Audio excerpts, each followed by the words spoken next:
Soledo, que se você o sofrimento para você entrar, isso é pior, mas é que o Jazz tem que chamar, mas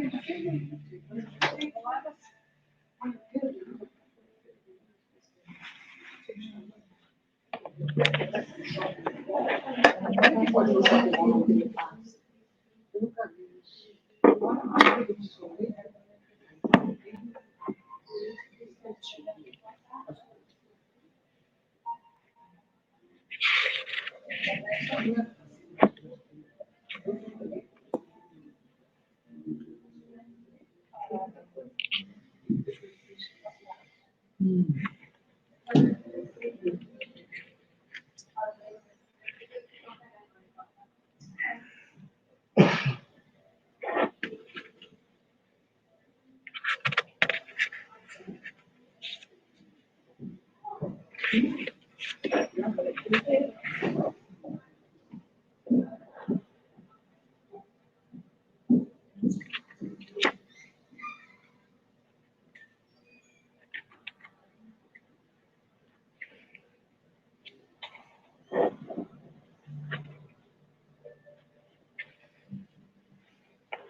Hoje está ao vivo? Vai estar ao vivo? E a cores. É.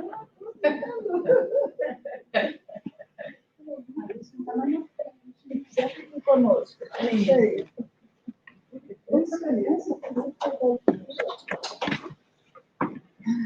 Estão me escutando bem? Muito bem. Sim. Sim? Sim, bem. Tá bom. Vocês vão escutar melhor ainda a Terezinha, quando ela vier para cá.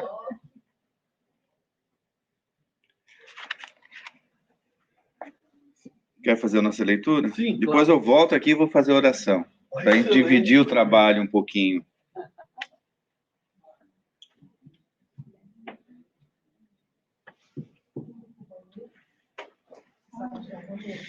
Bom dia a todos. Do livro Mestre de Amor, de Valdo Franco, Joana de Ângeles, Espírito. A mensagem se chama Tarefas. Gostarias de servir, guindado, porém, aos altos postos, e dirimirias muitas dificuldades, solvendo os aflitivos problemas que esmagam o povo.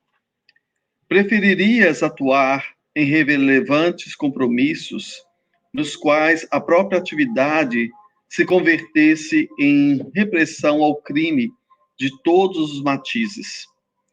Desejarias abraçar missões especiais no mundo das pesquisas científicas ou no campo das ciências sociais, abrindo horizontes claros para a coletividade. Pretenderias o trabalho nas altas esferas religiosas, comentando as necessidades das massas juntos aos administradores do mundo e sugerindo roteiros iluminativos quanto libertadores. Estimarias a liderança na coletividade, favorecido pelos recursos que enxergas nos outros, e lamentas serem inúteis onde se encontram. No entanto, não sabes as lutas das posições frontais. Desconheces, talvez, que todos eles, convidados pelas leis a atenderes às dificuldades dos outros homens, são igualmente homens em dificuldade. Atormentam-se, sofrem, choram e vivem com as máscaras sobre a cariz, conforme os figurinos da política infeliz ou os modelos da cultura em abastamento. Lutam contra máquinas emperradas e odiosas. Muitas vezes são vencidos. Alçaram-se às culminâncias do poder sem base para os pés. São iguais a ti mesmo. A posição de relevo não faz o caráter reto. A mudança do governo não opera repentina mudança moral. O problema social é mais complexo do que parece. podes, todavia, muito fazer. Não de cima, mas de onde te encontras. O suntuoso palácio subalterniza-se ao alicerce que serve de apoio à construção. Se o sacerdócio que anelas não te alcança o ideal, recorda que o lar é a escola da iniciação primeira para qualquer investidura. Todos aqueles que se novitalizaram no mundo passaram pelas mãos anônimas do domicílio familiar, onde se apagaram os pais e os mestres na extensão de sacrifícios grandiosos e desconhecidos. A tarefa humilde que rasga o solo onde repousará o monumento é a irmã do buril que talhou a pedra. A enxada gentil que prepara a terra é companheira da pena que sanciona as leis agrárias de justa distribuição dos terrenos. Todas as tarefas do bem são ministérios divinos em que devemos empenhar a vitalidade sem o esmorecimento nem reclamação. Sem as mãos da humildade cozinheira, as mãos do sábio não poderiam movimentar o progresso humano. Cumpre, pois, o dever que te cabe, com a alma em prece, e embora não sejas notado na terra, demorando-te desconhecido, recorda que Jesus, até agora, é o grande servidor anônimo, a ensinar-nos que a maior honra da vida é o privilégio de ajudar e passar adiante, servindo sempre e sem cansaço.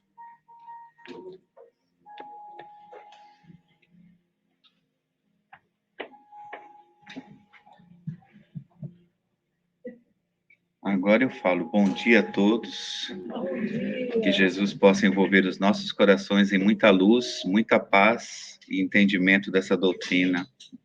Peço a caridade de todos que possamos estar com os nossos pensamentos aqui presente, com os nossos corações abertos, para melhor podermos aproveitar esse momento que nós nos demos, nós dispomos dos nossos momentos para estar aqui.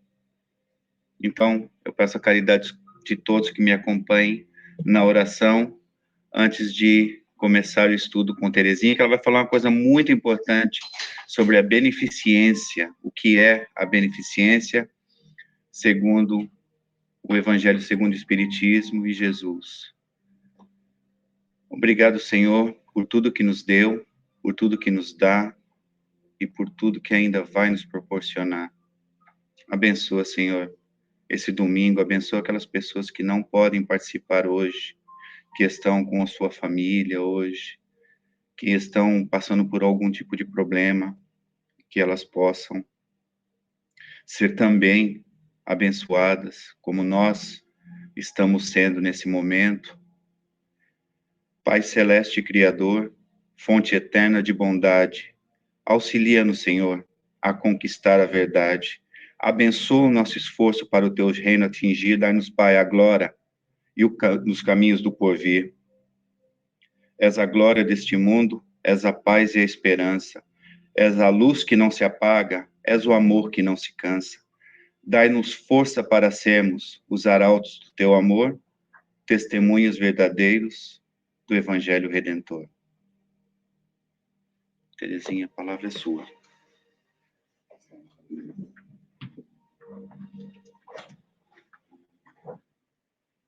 Bom dia a todos. Bom dia. Bom dia. Olha, tantas carinhas inesperadas hoje.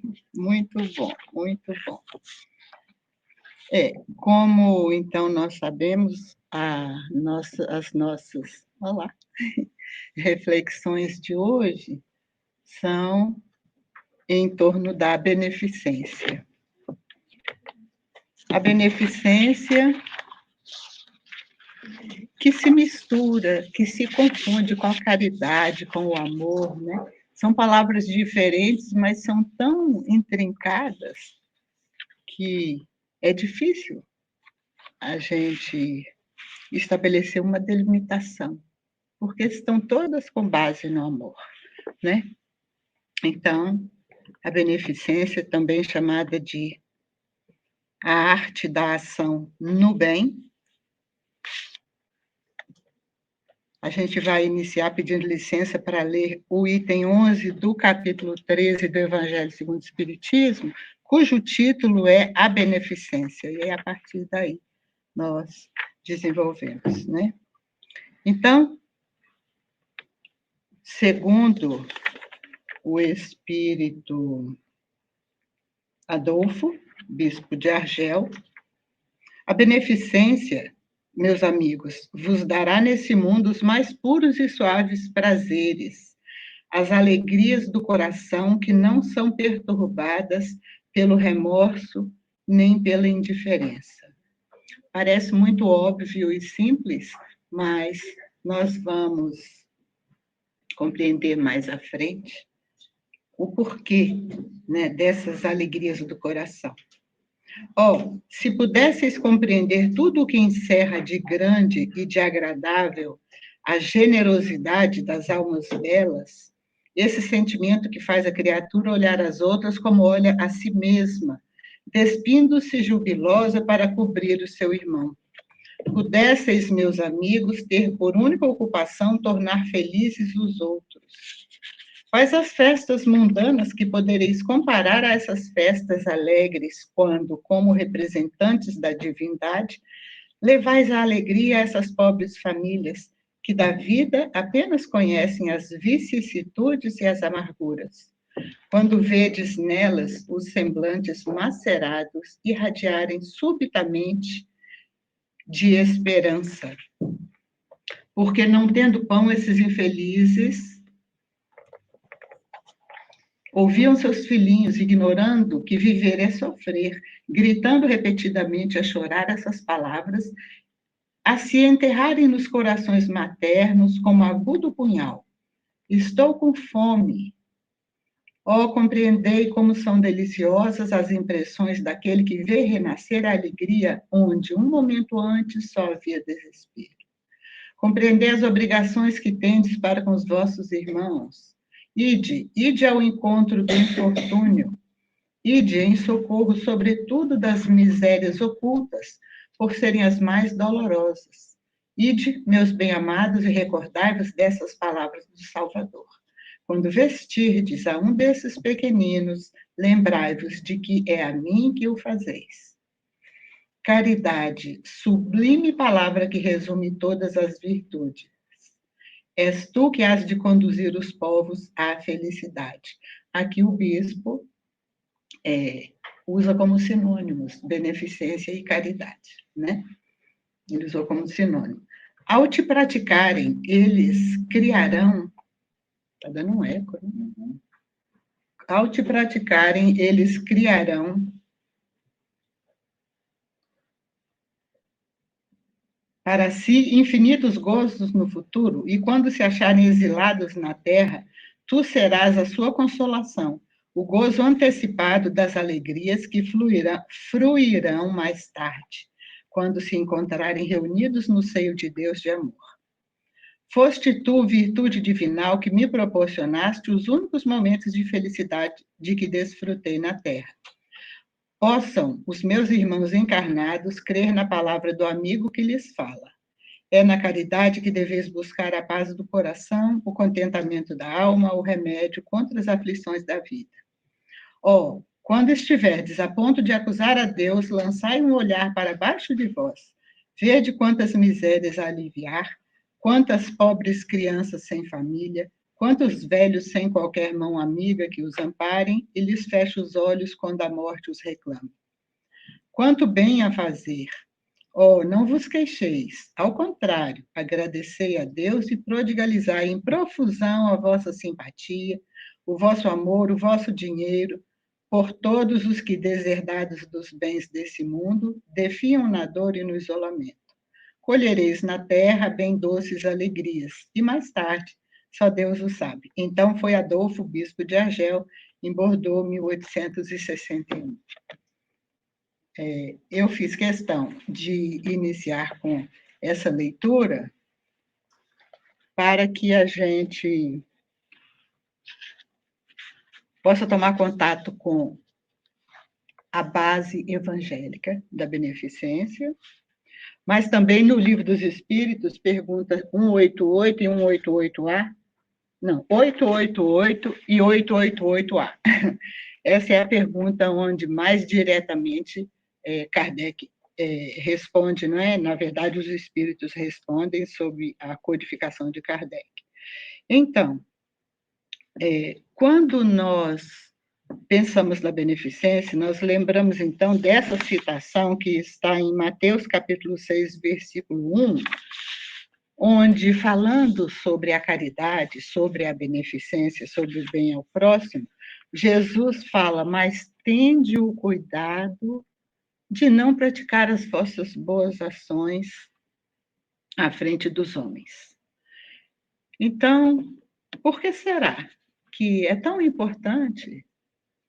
Sim, devemos praticar a caridade, devemos fazer a beneficência. Quando falamos caridade, na maioria das vezes, tem mais uma conotação espiritual, moral, do conforto, do auxílio, não é? Do apoio, do consolo, da amizade. Mas beneficência nos faz sempre pensar no lado material. Só que não é só o lado material.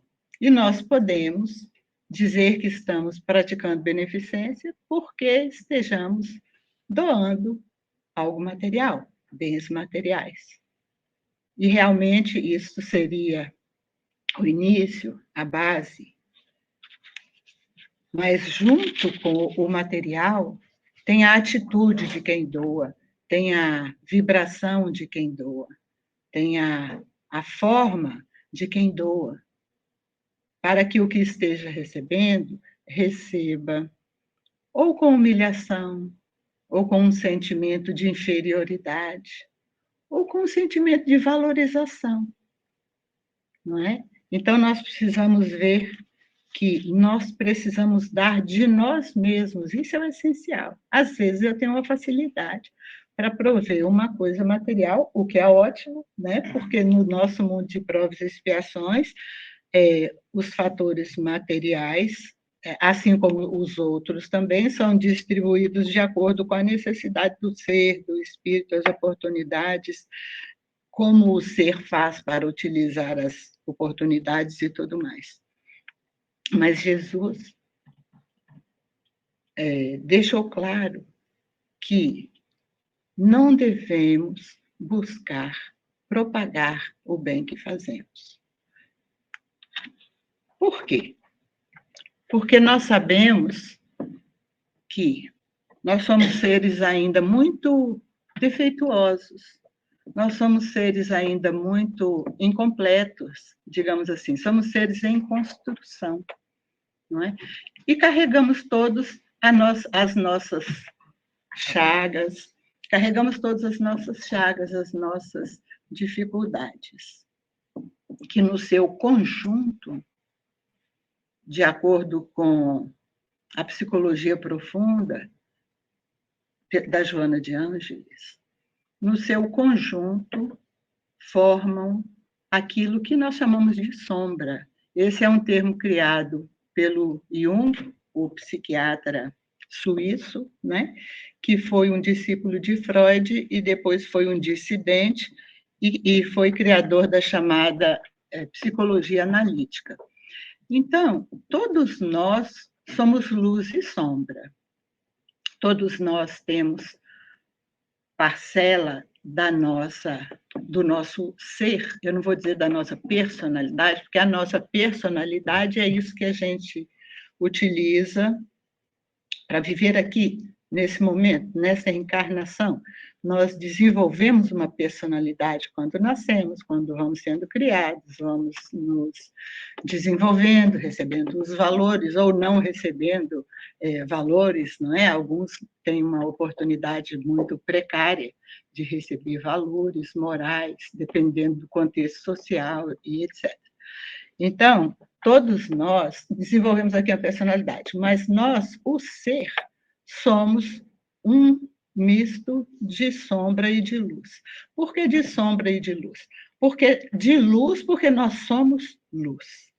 Quando Jesus disse, brilha a vossa luz, não era um convite em vão, não era um convite sem lógica, não é? E nós vamos fazer brilhar a nossa luz à medida em que nós vamos diminuindo a nossa sombra. E o que seria a sombra? É o lado nosso que nós desconhecemos. Ou é o lado nosso que, no nosso trabalho de autodescobrimento, aos pouquinhos nós vamos conhecendo. Às vezes a gente começa a conhecer um lado feio nosso, a gente fecha a porta. Não gostei, não quero ver, não sou eu. Mas é inevitável que, aos poucos, a gente vá tomando contato. Nenhum de nós se transforma apenas por saber alguma coisa intelectualmente. Saber alguma coisa intelectualmente é uma parte do processo. Importante. Quando a gente compreende, é mais fácil, porque pelo raciocínio, nós vamos, então, trabalhar aquela dificuldade. Então, não tenhamos receio de empreender essa jornada do autoconhecimento, do autodescobrimento. É doloroso? Muitas vezes é. Muitas vezes é doloroso. Aí, nessa parte nossa que é desconhecida, nós temos ainda muito mais, de um modo geral, porque nós, a população da Terra, estamos num nível evolutivo aproximado. Se moramos aqui é porque estamos na faixa de espíritos que têm provas a passar e expiações também a realizar, né? Todos nós, mas alguns de nós devem um pouco mais, alguns já pagou um pouco mais, alguns não é pagou, alguns já teve um aprendizado, já caminhou um pouco mais, né? Então, isso é variável. Mas... Você ficou mais bonita ali na imagem. Será que faz milagre mexer essa coisinha para cima e para baixo? Não precisa. Mas, então, nós gostamos de ser enganados. Já ouviram aquela frase antiga que fala assim, me engana que eu gosto? A gente gosta mesmo, porque a realidade, muitas vezes, não é aquilo exatamente que a gente gostaria. O eu ideal está aqui, como dizer, né? Bonita, charmosa, etc. Mas o eu real está aqui. E quando eu vou comparar os dois, não tem como, né, ficar completamente feliz. Mas devemos aprender a amar o nosso eu real, para que ele vá, aos pouquinhos, se tornando aquele eu ideal. Então, num simples fato de fazermos o bem para o nosso próximo, a gente expõe as nossas manguinhas, as nossas unhas, né, seja lá como queiram chamar. Por quê? Porque, de repente, eu vou lá. Hoje é dia, por exemplo, da sopa. Hoje é o dia, por exemplo, de fazer agaragicel. Hoje é o dia de cozinhar, de fazer qualquer ação no bem, né? Mas aí, se eu faço questão de estar me promovendo através daquilo, eu estou me conhecendo.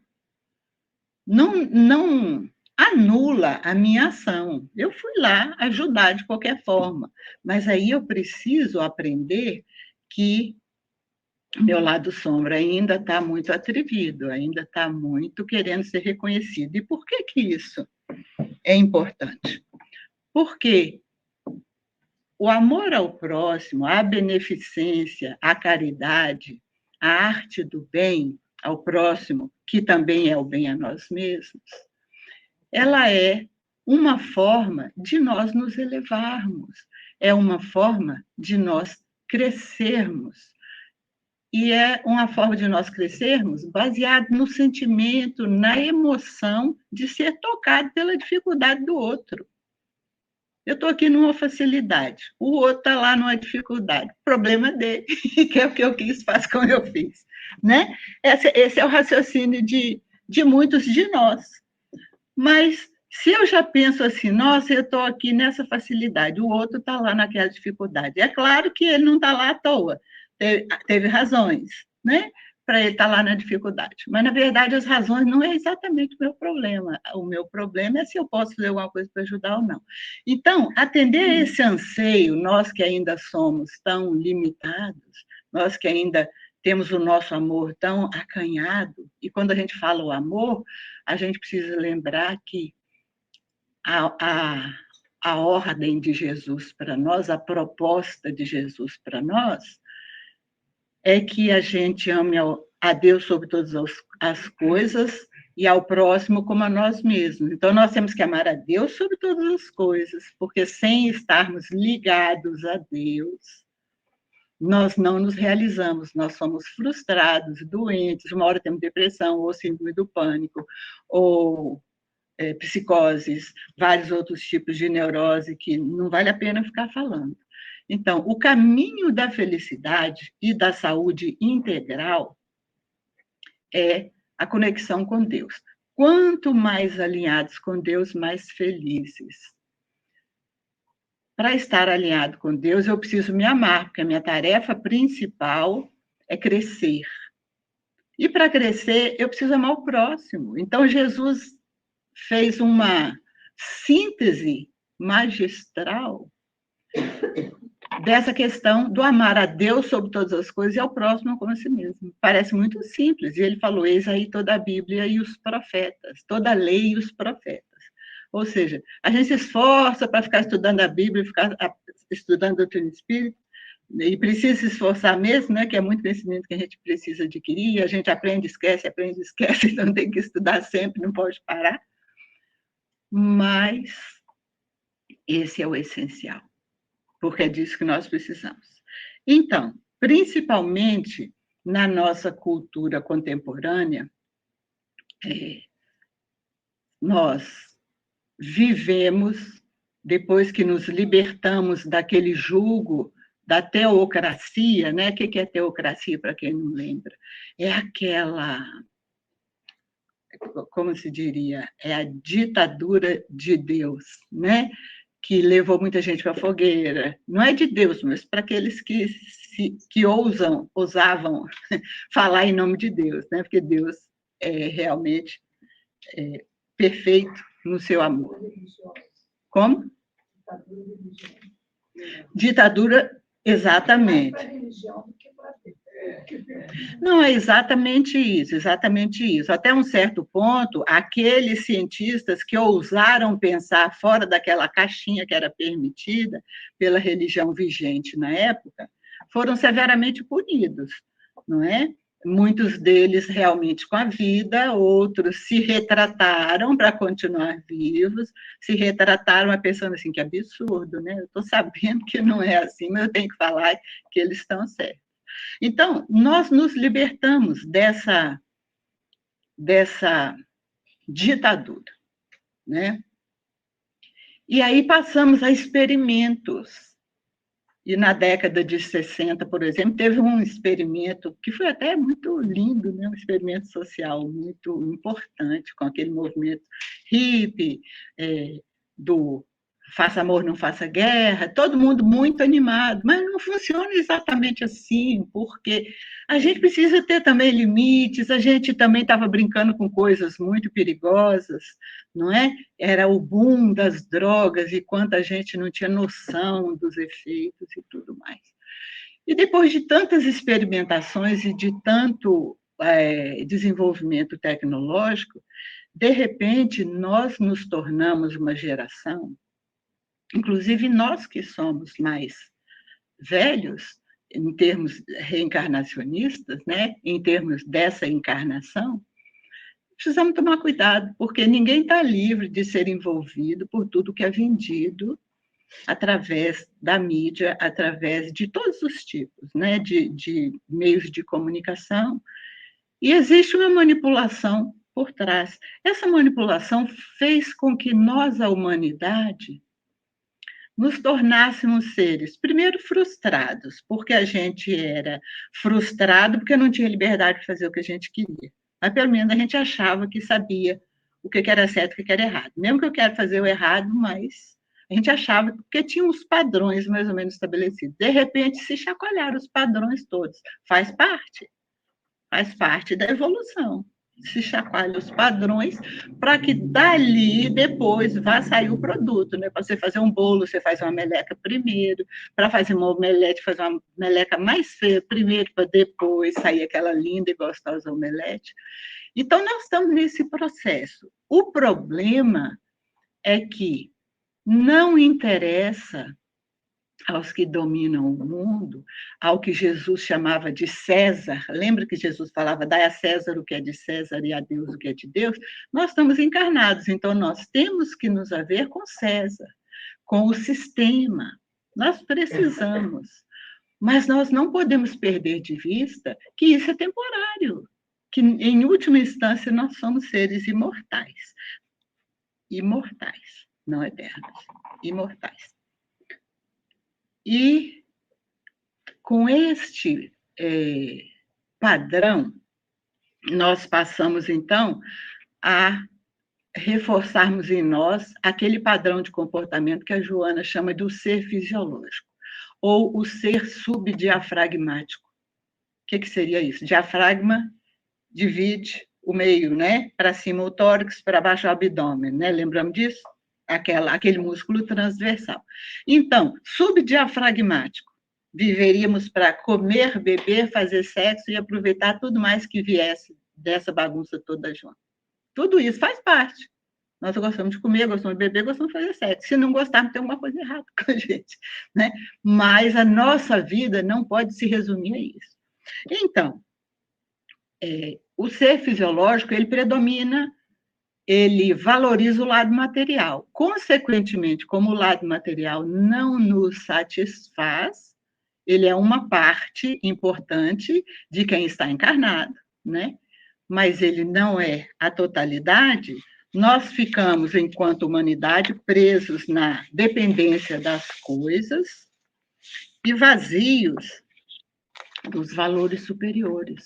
Aí começamos cada vez mais a multiplicar as nossas lesões, os nossos distúrbios psicológicos e que acabam nos criando também, muitas vezes, problemas físicos. A doutrina espírita nos traz Jesus dessa forma muito clara.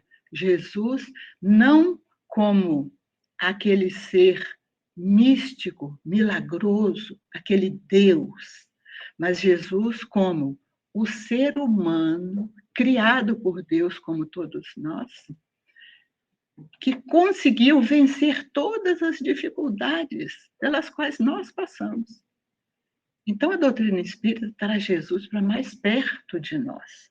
E esse Jesus, que não é Deus, que é nosso irmão e mestre, ele nos convida o tempo todo a valorizarmos o âmago do nosso ser, o cerne do nosso ser, o nosso interior, o nosso ser espiritual.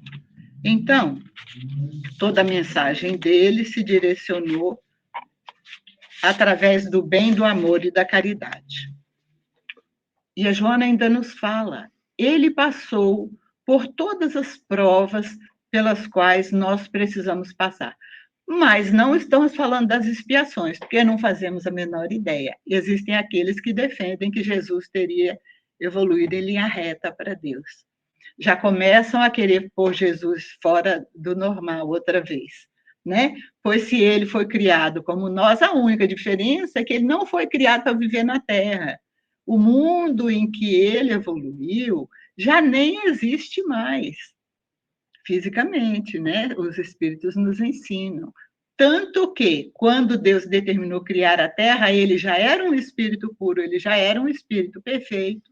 Por isso, ele foi designado para cuidar do nosso planeta, ainda bebezinho, ainda embrião, desde o início. Falei, filho, nós estamos criando um planetinha lá no Sol, vai ser a sua obrigação. Né?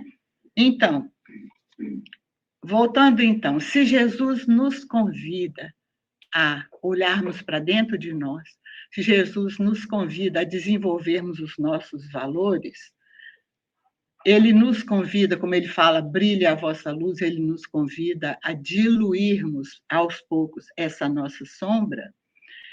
Ele veio ensinar que, e ainda deu exemplo, ele deu exemplo de um fariseu, que era uma pessoa bem-sucedida, bem educada, tinha um título, né?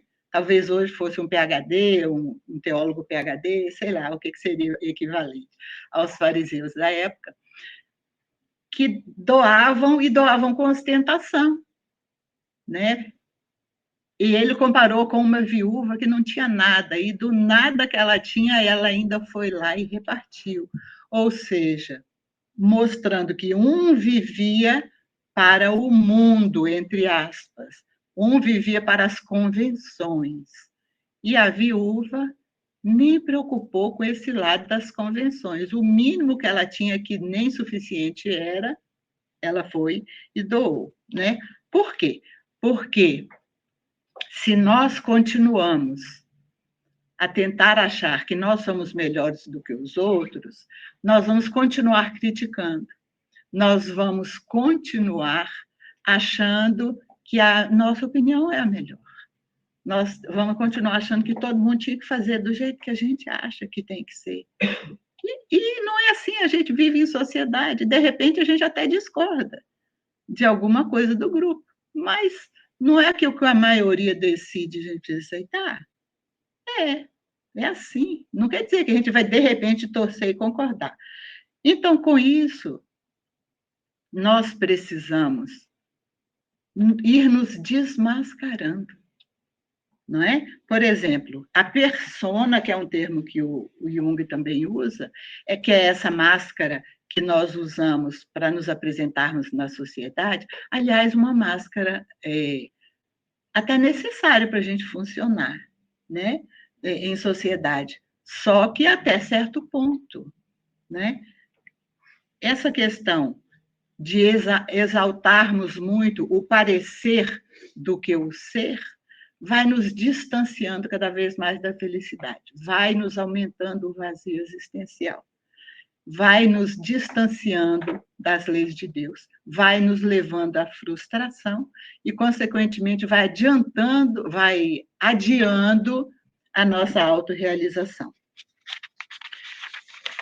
O nosso orgulho e a nossa vaidade, que sorrateiramente buscam nos dominar, eles vão aparecendo até nas nossas melhores intenções. Então, recentemente, nós sabemos, já há bastante tempo existem pesquisas mostrando como a ação no bem é fator de saúde, é fator de crescimento, é fator de reequilíbrio na recuperação de doenças físicas ou mentais. Inclusive, já tem muitas décadas que eu já venho lendo trabalhos que relacionam progressão do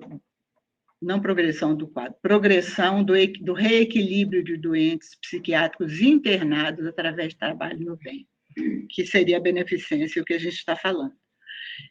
E a ciência hoje já sabe que o bem genuíno, não esse que a gente procura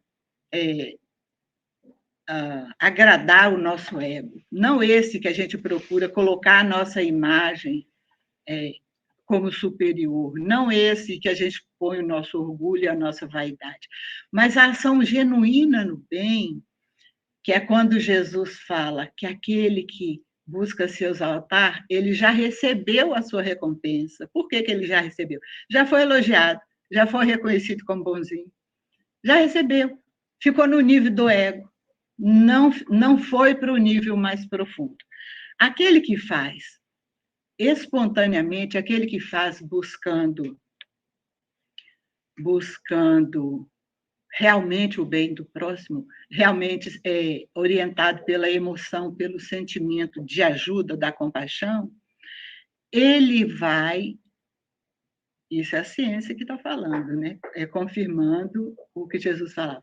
Ele vai produzir um hormônio que é produzido no cérebro, aliás, especificamente na parte do cérebro chamada hipotálamo, que produz e armazena na glândula hipófise um hormônio chamado ocitocina, que é também o hormônio que está presente numa grande quantidade na questão do parto, do período neonatal, que é responsável, em sua maior parte, pelo amor do ser materno, seja humano, seja animal, pela sua cria. É muito interessante a gente ver no reino da natureza, porque o humano, via de regra, ama o filho a vida inteira, né? Mas o animal irracional, depois o filho se torna um adulto para ele que parece que perde aquele vínculo de que era mãe e filho, né? De um modo geral. Em algumas espécies, naturalmente, deve já ser um pouco diferente, porque a evolução dos animais também é diferente.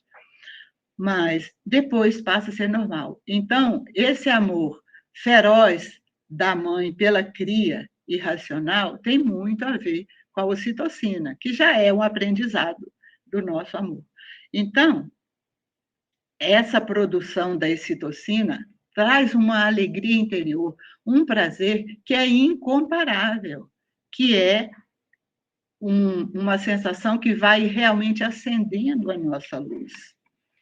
E o interessante a gente perceber que Jesus, que nos conhece em profundidade, quando esteve aqui, estava encarnado, mas absolutamente usufruía de todas as suas condições morais, porque já era um espírito perfeito. Então, ele mostra para nós a importância de nós buscarmos desenvolver esse ser interior. Ou seja, fez o bem para aparecer, já recebeu sua recompensa. Ou seja, continuou no ego, não cresceu. Posso fazer o bem a vida inteira para mostrar. A gente conhece vários casos de pessoas, eu não me lembro o nome de uma pessoa que era um banqueiro de jogo de bicho, nem sei se jogo de bicho ainda é uma coisa ilegal, é uma coisa legal, né? Mas que em determinado dia do ano ele escondia dinheiro, quer dizer, ele doava dinheiro. Vocês lembram? Alguém lembra disso? E era uma felicidade na comunidade dele, porque o pessoal, além de... tinha a alegria de sair procurando o dinheiro, igual o chicotinho queimado, né? Que a gente brincava quando era criança. Escondia o chicotinho, está quente, está frio. E virava aquela alegria toda. Ou seja, aí eles ajudavam na comunidade, e fazia isso, e protegia desse, protegia daquele, etc, etc. Mas para quê? Para satisfazer o ego. Ele não queria o bem de ninguém, ele queria cada vez ganhar mais dinheiro, ter cada vez mais domínio, queria que aquela comunidade achasse realmente que ele era muito bonzinho e todo mundo fazia o possível para protegê-lo e a sua turma, né? Então, a proposta do nosso mestre é justamente essa. Joana nos fala, aliás, eu estou falando Joana, é no livro Jesus e o Evangelho à Luz da Psicologia Profunda, se alguém depois quiser, né, procurar. Que, com toda essa dificuldade que a gente viu de passarmos pelas revoluções sociais, buscando realmente uma plenitude, os jovens, que depois viramos adultos, e que depois viramos mais adultos, né? Pensaram que eu ia falar velho, né? Depois viramos mais maduros, mais sábios, mais experientes, não é? Nos tornamos seres, de um modo geral, enfraquecidos e tristes. Aí, o vazio existencial que sempre existiu na cabeça de muitos, não é? Muitos pensadores, porque não tem como preenchermos o sentido da nossa existência sem Deus. Isso poderia parecer uma frase até fanática, né? Assim, eu não acredito em Deus, como é que essa fanática religiosa aí está falando que não existe felicidade sem Deus? Né? Mas você, de repente, nem precisa acreditar se você ainda está no ponto que você não consegue acreditar. De repente, você compara o Deus tradicional com outros conceitos do Deus mais viável, mais próximo da realidade, né, como a doutrina espírita nos mostra, um conceito que tem que, todos os conceitos têm que caminhar com a ciência. Kardec deixou claro, a doutrina tem que caminhar com a ciência. A ciência erra? Erra. Então, ela tem que caminhar com a ciência nos acertos. Enquanto a coisa é teoria, nós vamos experimentando. Não é isso? É teoria, teoria. Muita coisa da ciência volta. A ciência volta atrás. Né? Descobriu uma coisa, depois vê que não era aquilo, tudo bem. A doutrina espírita caminha com a ciência.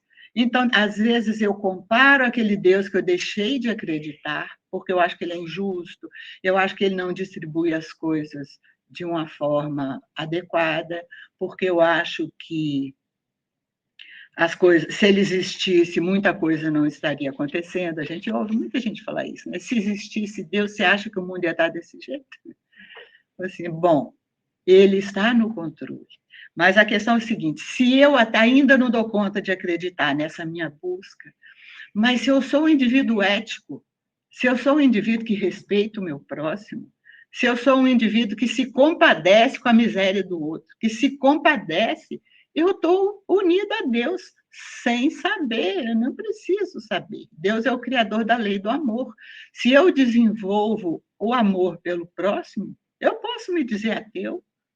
Eu não preciso ter um título de crente, não preciso ter um título de religioso ou de espiritualista, né? Então, a única forma de preencher o vazio existencial realmente é através de nos aproximarmos de Deus. E só nos aproximamos de Deus através do amor, através das leis de Deus que são perfeitas. Por quê? Porque se essa vida fosse apenas uma vida material, realmente não valeria a pena existir. Realmente valeria a pena entregar os pontos. É ou não é? Existem pessoas que passam por situações tão tenebrosas na vida. Qual seria o sentido? Não é? Às vezes a pessoa está no dia da graduação, como uma vez, no trote, ainda existia essa coisa de trote no Brasil. No trote, foram fazer uma brincadeira sem graça na piscina, o rapazinho não sabia nadar, e no dia do trote ele estava na maior felicidade porque tinha entrado para a faculdade, desencarnou ali. Quer dizer, vai falar para esse pai, para essa mãe, se eles não têm um conhecimento de lei de causa e efeito, de que as leis de Deus são perfeitas, que existem coisas que são extremamente difíceis da gente tolerar mesmo. Mas é porque a gente precisa aprender. Aprender como? Desse jeito? É porque no passado a gente fazia isso, infelizmente. Né? Então, com essa situação atual que a gente vê que tantos de nós, sem o sentido da vida, que não... Quantos considerando a hipótese de autoaniquilamento? Por quê? Para quê continuar vivendo? Já tentei isso, não deu certo, já tentei aquilo, não deu certo, tento aquilo, tento outro. Para que continuar vivendo? Então, a gente entende que é real que fora do amor não existe felicidade. Fora das leis de Deus não existe felicidade. É só a gente lembrar que todas as nossas expiações são devidas aos momentos em que nós quebramos a lei de Deus. Nós quebramos a lei do amor. Nós atingimos o próximo. Nós somos egoístas e usamos o próximo. Nós passamos por cima do próximo. Por isso, estamos tendo essas dificuldades para aprendermos. Então, a proposta da doutrina espírita e a proposta especificamente da Joana de Ângeles, que fez uma junção da psicologia junguiana, que seria a psicologia mais espiritualizada, com a doutrina espírita, mostrando que nós somos muito mais do que nós imaginamos. Essa proposta vem nos convidar de uma forma clara. Por que eu tenho que amar o próximo? Ah, porque falaram, porque está escrito. Não, eu preciso entender, porque se eu não amar o próximo, vou ficar doente, vou ficar infeliz, vou continuar essa pessoa problemática, que às vezes vou desencarnar e vou voltar uma pessoa problemática do mesmo jeito. Vamos tentar resolver o melhor que a gente puder agora. Então, ela nos fala que a autorrealização de cada indivíduo começa na aspiração do amor, no desejo do amor, porque às vezes a gente está enveredado no mal, no vício, encarnado ou desencarnado. Tanto encarnado como desencarnado. Os vícios morais e até os vícios físicos. Uai, mas desencarnado tem vício físico? Tem.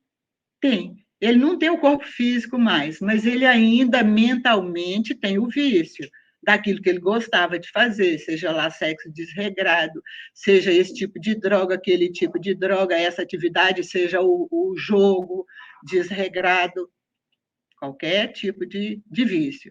Mas aí ele vai vampirizar e sugar um que gosta de fazer aquilo, um encarnado. Então, todos nós temos que ver que, de repente, a gente se descobre no caminho completamente oposto. Falei, epa, mas eu não estou feliz. Não está feliz é porque o caminho está errado. A gente precisa retornar.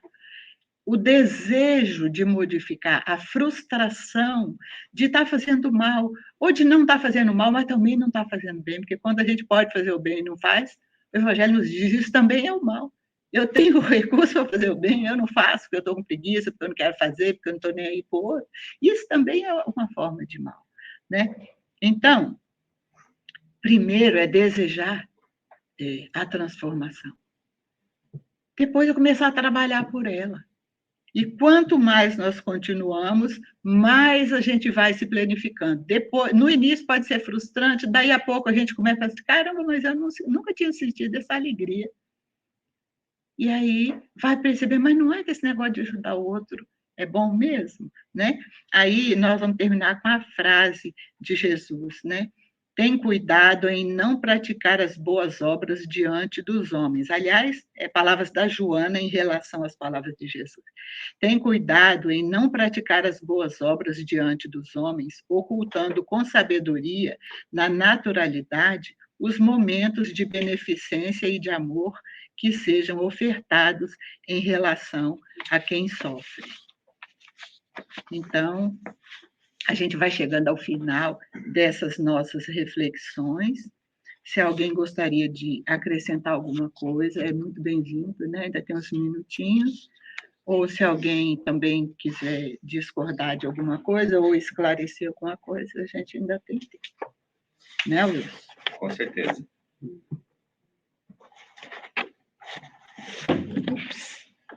Acho que todo mundo aprendeu direitinho, né? Ninguém falou nada, né? Eu que estou falando, é porque eu não sei fazer ainda estou no falar. Claro que sabe. Todo mundo se calou porque aprendeu tudo, né, Tetê? Eu estava aqui... Sim. Eu estava aqui pensando, né? Com os botões da camisa, como falam, né? Naquelas palavras de Paulo, que está eu acho que é na segunda carta aos Coríntios, né? Que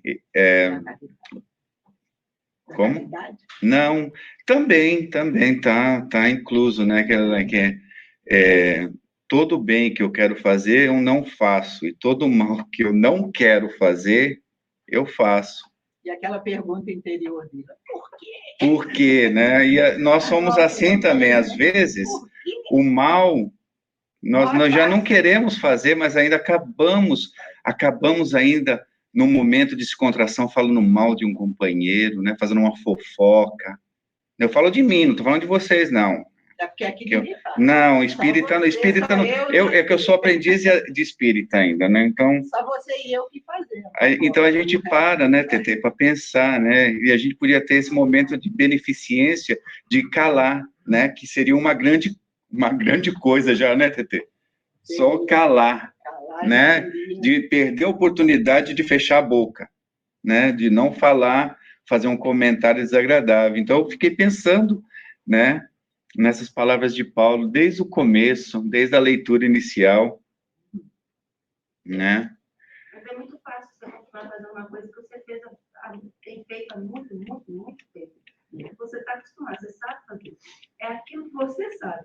Fazer o novo é o E a gente está tão acostumado a fazer o mal, né? Que... Estamos acostumados a automático. Mas será que nós estamos aprendendo, Alice? Será que nós estamos aprendendo? Mas, se não tiver, né? Esse uai de mineiro eu gosto, é uai. Uai. Pelo menos uma hora, uma vez na semana. Já é alguma coisa, né? Já é uma coisa. Aqui nesse domingo, o sol, nós já estamos tentando, gente. Estamos tentando, né? Mas aqui também dentro tem sol também, né? Esse sol nunca paga. Esse sol nunca apaga. Pois é, É um sol diferente, né? É um sol, mas é um sol bom, né? Mas nós estamos aqui. Esse é o sol. Eu estou lendo um livro muito interessante, agora vale a pena comentar, né? Que é do Antônio Carlos, né? Por Vera, e é Se. O nome do título é Se eu não fizesse isso, se eu agisse diferente. Então, ele entrevista como 20 desencarnados, né? Lá no plano espiritual, e eles contam a história do Se. E eu me identifico com essas histórias aí, nossa senhora. Gente, é hora que dói. Porque a gente vê, né, os espíritos que eles fazem, ele fala, se eu tivesse agido diferente, eu não teria esses problemas todos que eu tive. Então, é muito interessante, eu recomendo, se vocês querem buscar, se eu não fizesse, né? É do Antônio Carlos pela Vera Luísa Marinzec de Carvalho, eu acho que é a é. maior dificuldade quando a gente desencarna. Mas é o que todo mundo... Esse sim. Você falou uma coisa muito interessante, Soninha. Porque a maioria dos espíritos que chegam no plano espiritual, por nosso conhecimento, é quase uma, assim, uma unanimidade, chega lá arrependido do que fez. Ou do que não fez. Mas não fazer é fazer. É. Né? Você não fazer é fazer. Como Terezinha disse, né? Você não fizer o bem, ele já é um mal. Então, você está fazendo mal. Então, é interessante isso, porque se a gente parar para pensar e conseguir dominar as nossas má tendências, que vai ser uma vitória enorme, né? Nós conseguimos dominar essa má tendência de parar antes, né? E não fazer, nossa, já seria, assim, a beneficência maior conosco mesmo, né? Porque a gente está aqui por nós. Às vezes a gente fala, não, a gente tem que ajudar o outro, tem que fazer isso pelo outro. Sim, claro, se tiver a oportunidade de fazer, mas primeiro a gente tem que fazer por nós, porque senão nós vamos ficar consertando os problemas dos outros e os nossos, né, Tetê, fica para trás, né, os nossos aí, como você falou, né, a gente vai deixando na gaveta ali, aí eu não dou conta ainda. O pior é que a gente precisa do outro para a gente resolver o nosso. Tem que ajudar o outro para a gente resolver o nosso. Fazer o quê, né? Mas a gente, às vezes, se a gente, por exemplo, assim, o que eu estou falando, o que eu quis dizer, desculpa se eu fui mal... vou aclarar, porque às vezes a gente esquece a nossa vida para ir controlar a vida do outro. É isso que eu estou falando. A gente quer que o outro... controlar mesmo, né? Porque a gente quer que o outro vire santo, né? A gente quer que o outro deixe de fazer problemas, quer que o outro deixe de beber, quer que o outro deixe de fazer fofoca, quer que o outro deixe de ser vaidoso, e nós? Será que nós deixamos tudo isso? Será que nós temos esse direito? Eu estou falando de filho, de pai, de amigo, será que nós temos esse direito, né, de exigir o que nós não somos? Esse é o meu ponto que eu estava falando, né? Não sei se eu agora expliquei direito. Agora ficou bom. Melhorar. Mas dói, porque eu sou o primeiro a escutar, então dói em mim. Porque a gente quer fazer isso, né? A gente, os outros, é os outros com Z que eu tô falando, não é com o outro. É os outros com Z. Ensinar o outro com o nosso exemplo, né? Isso Aí que é o problema, esse que é o problema. Com certeza. Né? Se for com o nosso exemplo, o outro não vai aprender nada. Bom, mas a conversa tá boa, mas vamos terminar. Alguém tem mais algum comentário antes da gente passar para a segunda parte? Cris? Só finalizando, acho que o ponto é esse. Cada um tem a responsabilidade de ensinar a si próprio e a gente inspira no exemplo de cada um. Não achar que a gente está aqui para ensinar o outro. Não, a gente está aqui para nós mesmos. Ensinar é o que eu acho. Primeiro. Porque eu acho que se fosse nessa posição, eu vou ensinar o outro, inspirar. Não. É verdade. Quem somos nós? Mas isso que eu quis dizer, não. Faça dela as palavras de São Francisco de Assis. São Francisco de Assis disse a mesma coisa. Mas o mesmo foi isso que a gente quer dizer. Não. É verdade. O que a gente quer dizer, você acaba ensinando. Isso, é isso que eu tô falando. O exemplo, é em você mesmo, não pensar. Quando você consegue mudar, você não precisa impor para ninguém. O seu próprio comportamento. As pessoas comecem a comparar. A Soninha e a Alice antigamente, não. Quando nós chegamos no Amor e Luz, para hora. Temos muito que melhorar. A gente não impõe nada para ninguém. Vocês chegaram pior que isso? Não, brincadeira. Brincadeira. Deixa eu só falar uma coisa aqui. Deixa eu só falar. Eu falei as palavras de Francisco de Assis. Deixa eu explicar, né? Francisco de Assis disse que para os seus discípulos, vá e pregue o evangelho. E se necessitares, fale.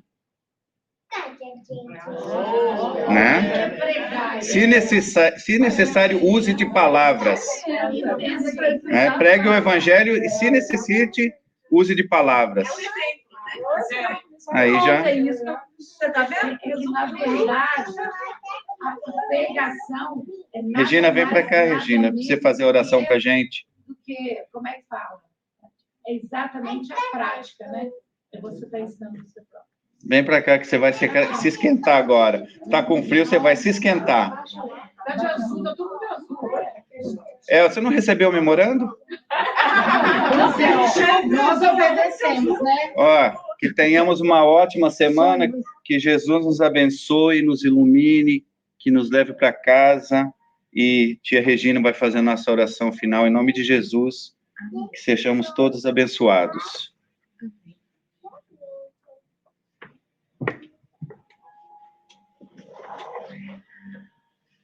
Jesus, nosso mestre querido, gratidão por estarmos aqui, todos juntos num só pensamento, aprender. Grato, Senhor, pela vida, pela família, pelos amigos. Que seria de nós sem esses amigos? Grato, Senhor, por essa casa que nos acolhe, que nos ensina, que possamos, Senhor, ter aprendido o ato da benevolência, termos aprendido e colocarmos em práticas no nosso dia a dia, naqueles que estão ao nosso lado, aqueles que nos amam e aqueles que não nos conhecem e por isso não têm ainda como nos amar. Dai, Senhor, essa luz divina a todo esse planeta que tanto necessita, todos aqueles que hoje sofrem de uma dor física e principalmente de uma dor espiritual. Com muita gratidão, estamos aqui, de braços abertos, recebendo essa luz, esse sol que se encontra nessa sala. Muita gratidão. Esteja conosco, Senhor. Esteja conosco, Jesus. Agora, todos os momentos da nossa vida, física e espiritual. Assim seja.